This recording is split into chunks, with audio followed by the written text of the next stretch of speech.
Ambassador Marcus Reed walked through the massive doors of the Galactic Council chamber. His black uniform bore the simple emblem of Earth, a blue circle with green continents. Around him, the chamber stretched upward like a cathedral made of crystal and metal. Hundreds of alien delegates sat in floating seats that moved in slow circles around the central speaking platform. Marcus had made this journey many times over the past 10 years.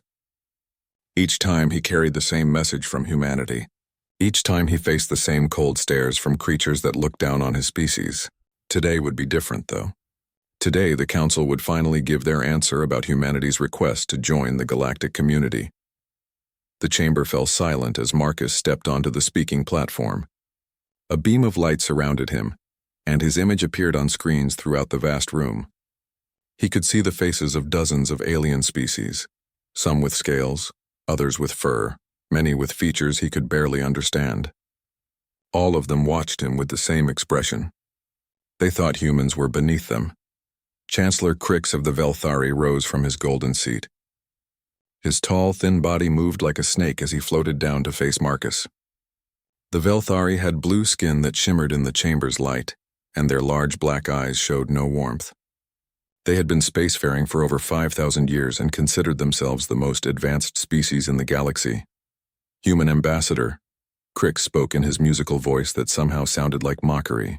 For 50 Earth years, your species has requested membership in this council. For 50 years, we have observed your kind with growing concern. Marcus stood perfectly still. He had learned long ago not to show emotion when dealing with the council. They saw any display of feeling as proof that humans were too primitive for civilized society. Prime Minister Gorvac of the Morthans stepped forward next. Unlike the graceful Velthari, the Morthans were thick and powerful, with gray stone-like skin and small red eyes. They controlled the largest trade networks in the galaxy and measured everything by profit and efficiency. Your species has shown remarkable technological progress, Gorvac admitted in his grinding voice. Your terraforming abilities surpass even our own. Your military vessels, while crude, have proven surprisingly effective against pirate forces. These facts cannot be ignored. Marcus felt a brief moment of hope. Perhaps today would be different. Perhaps they had finally seen humanity's potential. However, Chancellor Crix continued, and that hope died. Technology alone does not make a species worthy of council membership. We have observed your wars, your conflicts, your inability to unite even your own homeworld for centuries. You are barely 200 years into space travel. Most of our member species achieved interstellar peace before they left their home systems. Other delegates began to speak up from their floating seats. The insect-like Chirex made clicking sounds that translated as agreement. The plant-based Florians swayed their flower heads in what Marcus knew was a gesture of dismissal. Even the younger species, those who had been in space for only 1,000 years, seemed to support the elder races. Furthermore, Prime Minister Gorvac added, your species shows dangerous signs of aggression. Every human colony world maintains military forces. Your exploration ships carry weapons as standard equipment. When faced with the Necrid raiders last year, your response was not negotiation or peaceful resolution. You destroyed their entire fleet, Marcus finally spoke. With respect, Prime Minister, the Necrid had already killed thousands of colonists. They had rejected all attempts at communication. Sometimes force is the only language that violent species understand. And there lies the problem, Chancellor Crix said with what might have been a smile on his alien features. You speak of violence as though it were natural. You assume that force is sometimes necessary. This mindset makes your species fundamentally incompatible with the peaceful ideals of the Galactic Council. The chamber buzzed with alien conversations. Marcus could hear the delegates discussing humanity in their various languages.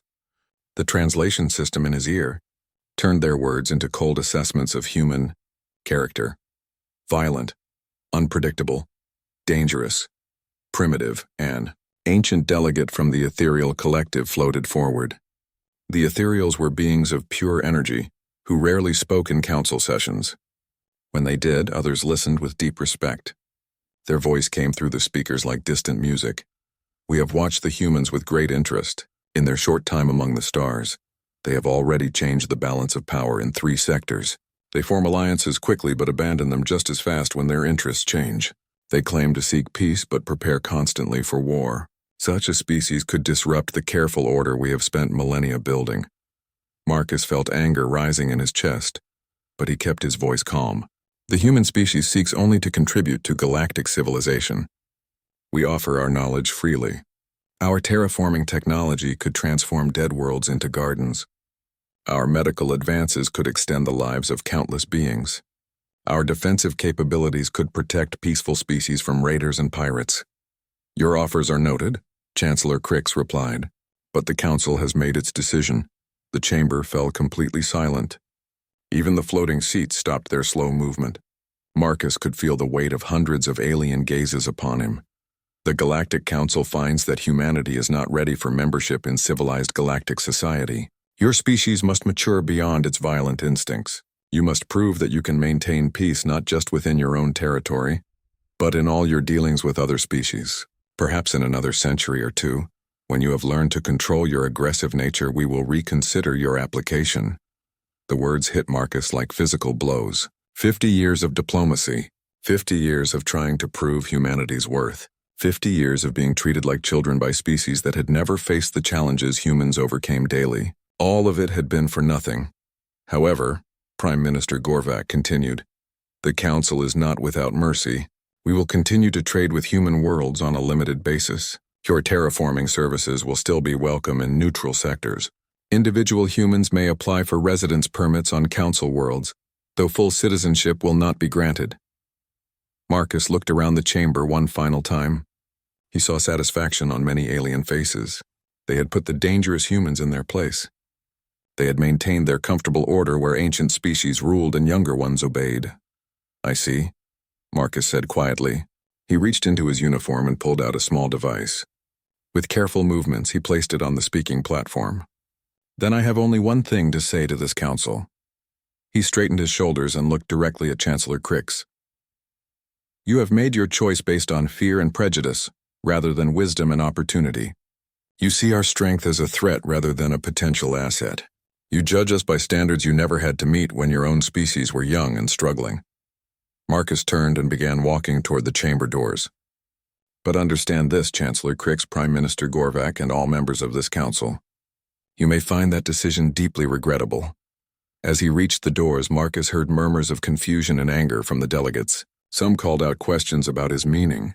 Others demanded explanations for what they saw as a veiled threat. Marcus did not turn around. He walked through the doors and into the corridor beyond. When he was certain no alien security forces could see him, he pulled out a small communication device. He activated it with a single touch and spoke one word into the tiny microphone. Protocol 7. The device went dark, and Marcus continued walking toward his ship. Behind him, the Galactic Council continued their session, unaware that they had just made the biggest mistake in galactic history. Captain Elena Vasquez stood on the bridge of the human destroyer Halifax, watching the stars through the main view screen. 6 months had passed since the Galactic Council's rejection of humanity's membership application. 6 months since Ambassador Reed had returned to Earth with news that had changed everything. The bridge around Elena was a mixture of familiar human technology and newer systems that even she did not fully understand. After Protocol 7 had been activated, human scientists had begun releasing technologies they had kept secret for decades. The results were impressive and sometimes frightening. Captain, called Lieutenant Torres from the communications station, we're receiving a distress signal. Looks like it's coming from the Kepler 9 system. Elena frowned. Kepler 9 was supposed to be empty space. No colonies, no mining operations, nothing that should be sending distress calls. Put it through, Lieutenant. The view screen flickered and showed the face of an alien Elena recognized as Giovanni. The creature had golden fur and large blue eyes that were currently wide with terror. Behind him, sparks flew from damaged equipment and other Giovanni ran back and forth in panic. This is Commander Thel of the colony ship Bright Dawn, the alien spoke in accented English. We are under attack by Necrid forces. Our engines are damaged and we cannot escape. Please, if anyone receives this message, we have 12,000 civilians aboard, including 3,000 younglings. The transmission cut to static. Elena felt her crew looking at her, waiting for orders. The Giovanni had been one of the species that ported humanity's exclusion from the Council. Their delegate had spoken about human violence and unpredictability with particular passion. Long-range sensors show multiple Necrid ships, reported Ensign Martinez from the science station. Looks like a full raiding fleet. 27 vessels, including 3 heavy cruisers. Elena nodded slowly. The Nekrid were savage pirates who attacked any ship they found. They took slaves, stole cargo, and destroyed everything else. The Galactic Council had been fighting them for centuries with limited success. Time to intercept? Elena asked. 18 minutes at maximum speed, Martinez replied. Elena thought about her orders. After the Council's rejection, human fleet commanders had received new instructions. They were to avoid contact with Council species unless absolutely necessary. They were to focus on human interests and human allies. Getting involved in Giovanni problems was exactly what Command had told them not to do. Captain, Lieutenant Torres said quietly, the Giovanni are still sending distress calls. They're begging for help from anyone who can hear them. Elena closed her eyes for a moment. She thought about the 3,000 Giovanni children on that colony ship. She thought about what would happen to them if the Nekrid captured the vessel. She thought about the orders from Earth that told her to stay out of galactic politics. Helm, set course for Kepler 9. Maximum speed, Elena ordered. Captain, her first officer, Commander Blake, said carefully, our orders are clear about avoiding contact with Council species. Our orders, Elena replied, also state that human lives and innocent lives take priority over political considerations. There are children on that ship, Commander. The Halifax jumped to faster than light speed, and the stars turned into streaks of light outside the view screen. Elena used the travel time to review intelligence reports about Nekrid tactics and weapons. What she read was not encouraging. When they dropped out of FTL near Kepler 9, the situation was worse than the distress call had indicated. The Giovanni colony ship was a massive civilian vessel designed to carry thousands of colonists to new worlds. It was completely helpless against the sleek black ships that surrounded it like predators around wounded prey. Nekrid ships are firing energy weapons at the colony ship's shields, Martinez reported. Shield strength is down to 30%. The Giovanni have maybe 10 minutes before their defenses fail completely. Elena studied the tactical display. 27 Nekrid ships against 1 human destroyer. The Halifax was fast and well-armed, but the odds were terrible. Even with their new weapon systems, this was going to be a difficult fight. All hands, this is the captain, Elena announced over the ship's communication system. We are about to engage a superior Nekrid force to protect civilian refugees. I know this isn't what we planned when we left Earth, but sometimes we have to do what's right instead of what's ordered. All stations report ready for combat. Responses came back from throughout the ship. Engineering reported that the new plasma storm generators were fully charged. Weapons confirmed that all systems were operational. Medical prepared for casualties. Take us in, Helm. Target the heavy cruisers first. The Halifax accelerated toward the Nekrid fleet. Elena watched as enemy ships detected the approaching human vessel and began to turn toward this new threat. She could imagine the confusion on Nekrid command bridges as they tried to identify the strange ship that was attacking them. Firing range in 30 seconds, called the weapons officer. Target acquired. Lead cruiser is locked on. Elena took a deep breath. Fire! The Halifax unleashed its new plasma storm weapons for the first time in actual combat. Instead of the traditional energy beams or missile volleys, the human ship projected a cloud of superheated plasma that expanded like a small star. When it struck the Nekrid cruiser, the enemy ship simply vanished in a flash of brilliant light. Silence fell over the Halifax bridge as everyone stared at where the enemy ship had been. Even Elena was shocked by the complete destruction they had just witnessed. Continue firing, she ordered, finding her voice again. The Halifax swept through the Nekrid fleet like a force of nature. Each plasma storm destroyed 1 or more enemy ships instantly. The Nekrid tried to return fire, but their weapons could not penetrate the Halifax's advanced shields. Within 5 minutes, the entire raiding fleet had been eliminated. Elena ordered communications to open a channel to the Giovanni colony ship. Commander Thell's face appeared on the view screen again, but now his expression showed amazement instead of terror. Human ship, this is Commander Thell. We cannot express our gratitude for your intervention. You have saved 12,000 lives today. You're welcome, Commander, Elena replied. Do you need medical assistance or engineering support? Our damage is minimal thanks to your quick response, Thell said. But please, Captain, I must speak with you about your incredible weapons. In all my years of service, I have never seen technology like what you just displayed. The Council would pay enormous sums for such capabilities. Elena felt uncomfortable with the direction of the conversation. I'm glad we could help, Commander, but we need to continue on our patrol route. Wait, please, Thel said urgently.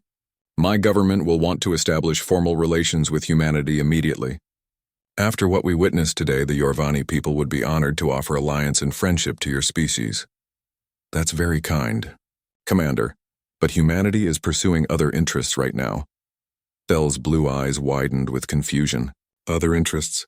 But surely you see the value of galactic cooperation. Your weapons could revolutionize space combat. Your assistance could save countless lives throughout Council space. Elena looked at the alien commander with something approaching sympathy. 6 months ago, such an offer would have been exactly what humanity wanted to hear. Now things were different. Commander Thel, I appreciate your offer, but humanity is no longer interested in galactic commerce or council politics.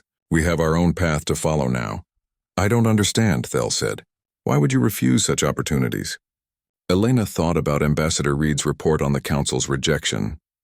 She thought about the condescending speeches about human violence and primitiveness. She thought about 50 years of diplomatic efforts that had been dismissed with barely a consideration. Because, Commander, we learned that the galaxy wasn't ready for humanity, so we decided to stop waiting for permission to be great. Elena cut the communication channel and turned to her helm officer. Resume course for the Outer Rim, and send a message to Fleet Command. Tell them the new weapons worked perfectly. As the Halifax jumped back to FTL speed, Elena watched the Jorvani colony ship disappear behind them. She wondered if Commander Thel would ever understand why humanity had walked away from everything the galaxy had to offer. In the distance, long-range sensors detected something that made Elena smile. The massive construction project in the Outer Rim was ahead of schedule. Soon the galaxy would understand what humanity was really capable of when they stopped asking for permission and started taking action. Dr. Alexei Petrov sat in his laboratory aboard Kepler-7 research station, watching the galaxy fall apart through his computer screens. 18 months had passed since the Galactic Council rejected humanity's membership application. 18 months since Protocol 7 had been activated. Now the consequences of that decision were spreading across civilized space like a plague. Kepler-7 was one of the few truly neutral stations in the galaxy.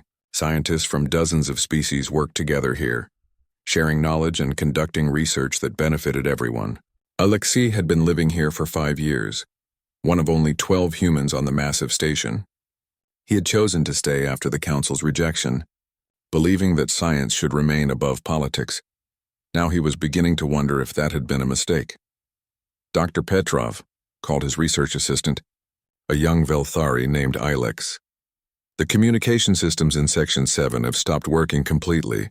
That's the 4th major failure this week. Alexei nodded without looking up from his screens. He was tracking similar failures across the galaxy through the station's long-range sensors and communication networks. What he saw was both fascinating and terrifying from a scientific perspective. Have the technicians identified the cause? Alexei asked. They say it's some kind of cascade failure in the primary processors, Ilex replied. But the strange thing is that all the failing components were manufactured by different companies on different worlds. The only common factor is that they all contain human-designed quantum processing cores. Alexei finally looked up from his work. Ilex was a good scientist, but like most aliens, she didn't understand how deeply human technology had penetrated galactic civilization. Over the past century, human innovations had quietly become essential to almost every advanced system in Council space. It's not a cascade failure, Alexei said quietly. It's planned obsolescence. I don't understand that term, Ilex said, her large black eyes showing confusion. It means the technology was designed to stop working after a certain period of time. Usually this forces customers to buy new equipment or pay for updates. But in this case, Alexei gestured to his screens, which showed reports from across the galaxy, trade routes disrupted by navigation failures, medical centers unable to use advanced diagnostic equipment, even military vessels else reporting problems with their targeting systems. In this case, someone is sending a message, Alexei finished. The laboratory door chimed and Dr. Vex entered the room. The Morthan scientist was one of Alexei's closest colleagues, and his gray stone-like face showed unusual concern. Alexei, my friend, I need to speak with you privately, Vex said in his grinding voice. Ilex took the hint and left the laboratory, When she was gone, Vex moved closer to Alexei's workstation. "The Council has sent a special investigator to the station," Vex said quietly. "Ambassador Crix himself is coming to question you about the technology failures." Alexei was not surprised. As the most senior human scientist on Kepler-7, he was the obvious person to blame for whatever was happening to galactic technology. The fact that he had nothing to do with the failures would not matter to the Council. "When does he arrive?" Alexei asked. "His ship docked 20 minutes ago. Station security is escorting him to this section right now." Alexei saved his work and began shutting down his computer systems. He had expected this moment for weeks. Ever since the failures began, he had been preparing for the inevitable confrontation with Council representatives. The laboratory door opened without a chime. Chancellor Crix entered with 2 security guards, his tall blue form moving with the same snake-like grace Alexei remembered from news broadcasts. The Velthari leader looked around the laboratory with obvious distaste. "Dr. Petrov," Crix said in his musical voice, "I trust you know why I am here." "I assume it has something to do with the technology failures affecting Council space," Alexei replied calmly. "Do not pretend ignorance," Crix snapped. "Human-made technology is failing across the galaxy in a coordinated pattern. This is clearly sabotage designed to pressure the Council into reconsidering humanity's membership application." Alexei almost smiled at the alien's assumptions. "Chancellor, I can assure you that no sabotage has taken place. If you examine the failing equipment, you will find that every component is functioning exactly as designed." "Impossible. The failures are too widespread and coordinated to be natural." "You're absolutely right," Alexei agreed. "They are coordinated, but not by sabotage." Crix's large black eyes narrowed with suspicion. "Explain." Alexei activated a holographic display that showed the galaxy with thousands of red dots marking technology failures. The pattern was clear to anyone who understood human manufacturing practices. Every piece of failing equipment contains human-designed components that require regular updates from Earth, Alexei explained. These updates contain new security codes, software patches, and compatibility protocols. Without them, the equipment gradually loses functionality until it stops working completely. "And Earth has stopped providing these updates," Crix said, understanding dawning in his voice. "Earth has stopped providing updates to non-allied worlds," Alexei corrected. "The few species that maintained friendly relations with humanity after the Council's rejection are still receiving full technical support." Chancellor Crix studied the holographic display more carefully. The pattern of failures clearly avoided certain systems and trade routes. Ships and stations belonging to species that had opposed humanity's Council membership were experiencing the worst problems. "This is economic warfare," Crix declared. "Humanity is trying to force the Council to reverse its decision through technological blackmail." "No, Chancellor," Alexei said patiently. "This is what happens when you reject a species that has been quietly keeping your civilization running for the past 50 years. The truth was more complex than Alexei was willing to explain to the angry Council leader. When humanity first reached the stars, they had found a galaxy full of ancient species with advanced but stagnant technology. Human innovations had filled gaps in alien science that the older species hadn't even realized existed. Quantum processing cores that made faster-than-light communication possible. Medical scanners that could detect diseases alien doctors missed. Navigation systems that could plot courses through dangerous space phenomena. Energy-efficient life support systems that reduced operating costs by 60%. All of it had been shared freely with galactic civilization. Human companies had built factories on alien worlds, trained alien workers, and integrated their technology into existing systems. The Council species had become dependent on human innovation without ever acknowledging that dependence. "How long before the failures affect critical systems?" Crix asked, his musical voice now strained with worry. "That depends on the system," Alexei replied. "Medical equipment has backup protocols that will keep it functioning for several more months. Transportation and communication systems are already showing serious problems. Military targeting computers will start failing within weeks."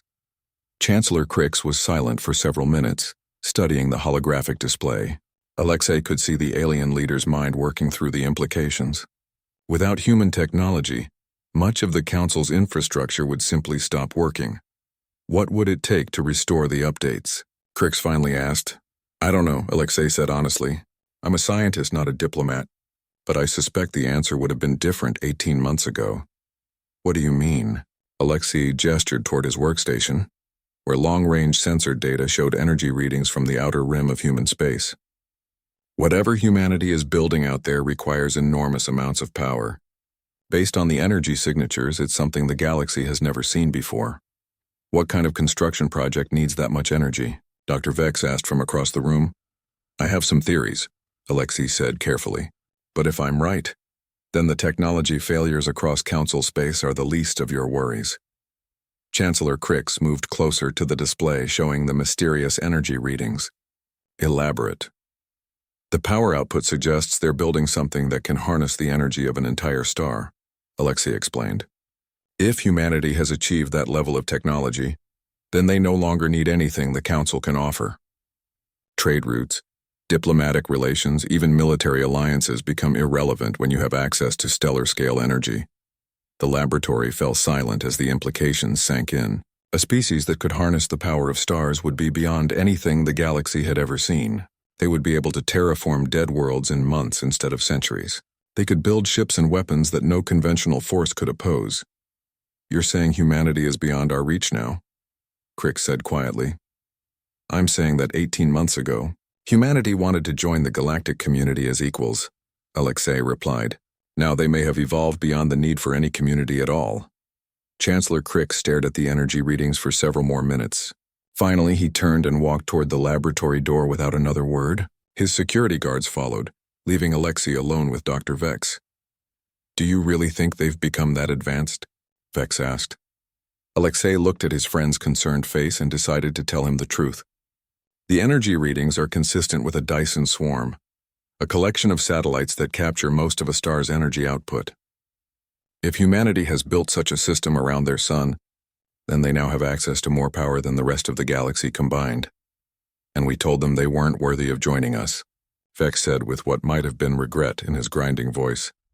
We didn't just tell them they weren't worthy, Alexei corrected. We told them they were too violent, too dangerous, too primitive for civilized society. Then we watched them walk away and build something beyond our wildest imagination. Through his laboratory windows, Alexei could see ships arriving and departing from Kepler-7's docking bays. But he noticed that none of them were human vessels.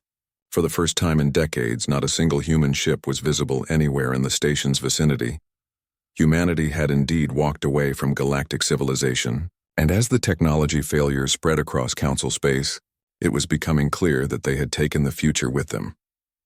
Prime Minister Gorvak stood on the bridge of the Galactic Council's last remaining dreadnought, watching the stars of human space grow larger on the view screen. 3 years had passed since the Council rejected humanity's membership application. 3 years since they had dismissed human civilization as too primitive and violent for galactic society. Now the galaxy was burning, and only humanity could save it. The Necrid swarm had launched their largest invasion in recorded history. 12 sectors had fallen in coordinated attacks that overwhelmed every Council defense fleet. Worlds that had stood for millennia were now slave markets or radioactive wasteland. Billions of beings had died or been captured while the Council watched helplessly. Sir, called the ship's tactical officer, a nervous Velthari named Dex. We're approaching the edge of human territory. Long-range sensors show massive energy signatures ahead. Gorvak nodded grimly. His gray, stone-like skin felt heavier than usual, weighed down by the responsibility of his desperate mission. As one of the few Council leaders who had survived the Necrid attacks, he had volunteered to make this journey to human space. Someone had to swallow the Council's pride and ask for help. Any response to our communication attempts? Gorvak asked. Nothing, sir. The humans are maintaining complete radio silence. That was not surprising. For 3 years, humanity had cut almost all contact with Council space. Their trade ships no longer sighted alien ports. Their diplomats had withdrawn from neutral stations. Even their scientists had left research facilities like Kepler-7.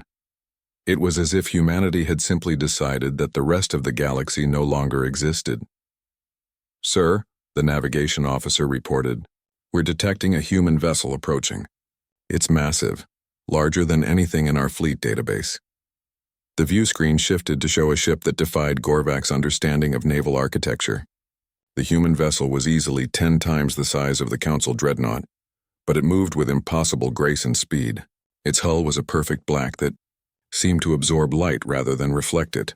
Incoming transmission, the communications officer announced. The view screen changed to show a human woman in a dark blue uniform. She had short gray hair and cold eyes that seemed to look right through Gorvac. The insignia on her collar indicated the rank of Admiral. "This is Admiral Diana Cross of the Human Defense Fleet," the woman said in a voice that carried absolute authority. "You are entering human space without permission. State your business immediately." Gorvac stepped forward, trying to project the dignity appropriate to his office. "Admiral Cross, I am Prime Minister Gorvac of the Galactic Council. I request permission to meet with your government's leadership on a matter of urgent galactic importance." Admiral Cross studied him for several seconds without expression. The Galactic Council made it clear 3 years ago that humanity has nothing to offer civilized space. "What could you possibly want from us now?" The words stung because they were Gorvac's own, thrown back at him from the rejection ceremony. He had been one of the council leaders who spoke most strongly against human membership. Now those words felt like poison in his throat. "Admiral, the galaxy faces its greatest crisis in recorded history.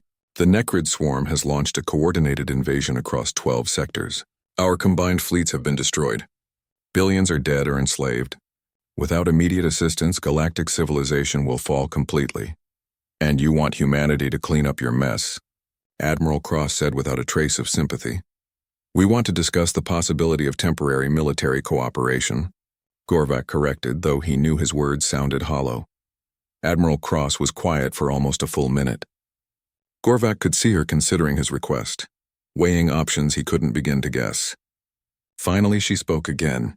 "You may approach our outer defense perimeter. An escort ship will guide you to Station Alpha 7, where you will be processed according to our current diplomatic protocols. Do not deviate from the prescribed course or your ship will be destroyed." The transmission ended before Gorvac could respond. Within minutes, a smaller human vessel appeared beside the Council dreadnought. It was sleek and dangerous looking, with weapon systems that Gorvac didn't recognize. As they traveled deeper into human space, Gorvac watched the view screen with growing amazement. The human star system had been completely transformed. Massive orbital platforms surrounded every planet, connected by streams of cargo ships and construction vessels. The space around the human homeworld was filled with structures that defied classification, but it was the human sun that truly shocked him. The star was surrounded by thousands of metal objects that formed an incomplete shell around the burning surface. Energy collectors, Gorvac realized. Humanity had built a partial Dyson swarm that was harvesting the power of their own star. "Prime Minister," the tactical officer said quietly, "the energy output from those collectors is beyond anything in our records.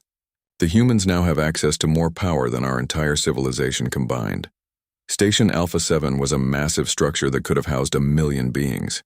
The Council dreadnought docked at what appeared to be a small commercial berth, making their mighty warship look like a shuttle next to the human construction. Admiral Cross met Gorvac in the station's main conference room. She was accompanied by 2 other human officers whose uniforms bore no rank insignia that Gorvac recognized. The room itself was starkly functional, with no decoration or comfort features. "Prime Minister Gorvac," Admiral Cross said without preamble, "you have 15 minutes to present your request. I suggest you use them wisely." Gorvac had prepared a formal speech about galactic cooperation and mutual interests.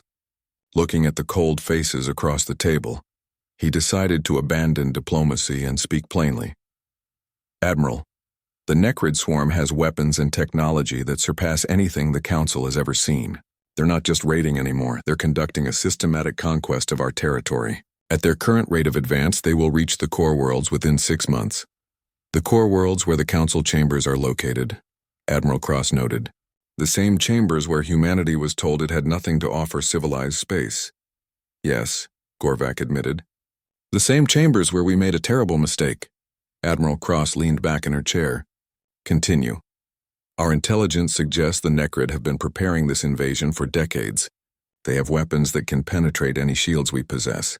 Their ships are faster and more maneuverable than anything in our fleets.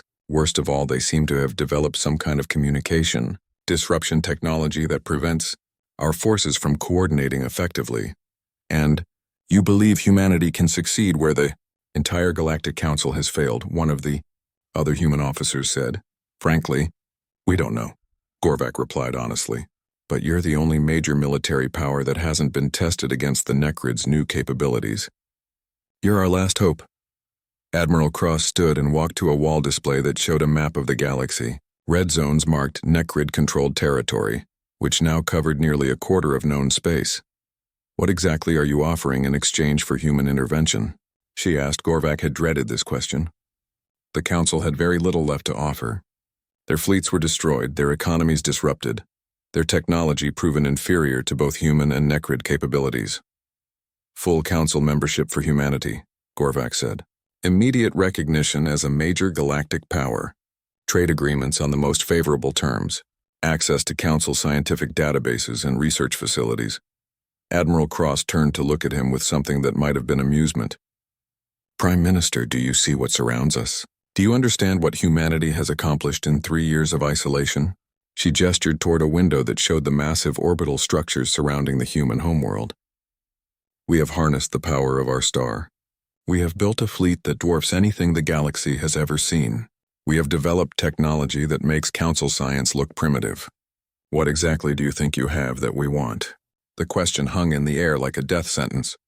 Gorvak realized that his 15 minutes were almost up, and he had nothing to offer that humanity needed or wanted. We have nothing, he admitted. We rejected you when you needed us, and now we need you when you no longer need anyone.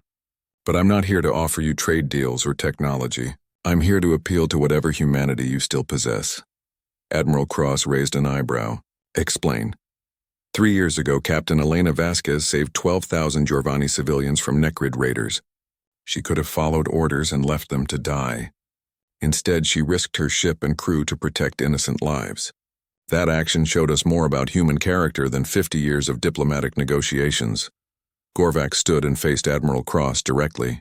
The galaxy is full of species that never got the chance to prove themselves worthy of Council membership. Billions of beings who had nothing to do with our decision to reject humanity. If you have any compassion left for the galaxy that spurned you, please don't let them die for our mistakes. Admiral Cross was silent for several minutes.